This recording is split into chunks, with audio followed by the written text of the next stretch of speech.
Day 1 of Wooper vs. the World, where today we take on the Unova region. We are given our choice of starters and the only Pokemon we will use for the entire run. We picked the only correct option though. From there, our rival Hugh challenges to our very first battle. Our new partner Timothy easily takes down his Tepig, and we are on our way. But not before we drudge through a few tutorials. After our nap, we fight a few trainers before we run to our first hurdle, youngster Petey. Petey and his Patrat managed to get a few quick jabs in and send us right back to the Pokemon Center. In our rematch, however, we managed to barely take the win.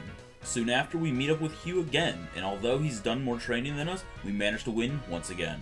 However, just past Hugh lies the battle that foreshadows most of our major problems for the rest of the game.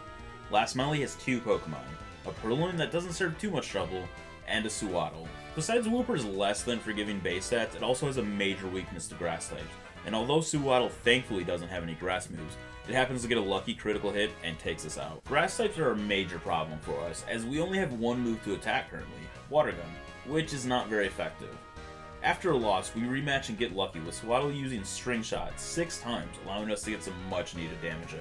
After our win, we head into the forest to find a lost dog, who's being held by a Neoplasma member.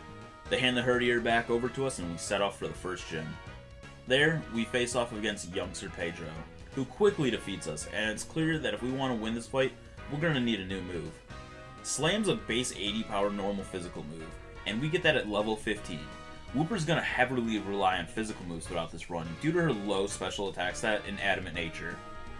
We head back to the forest to begin grinding. However, halfway through our grinding session, unfortunately our game crashes. With all hope lost, we decide to end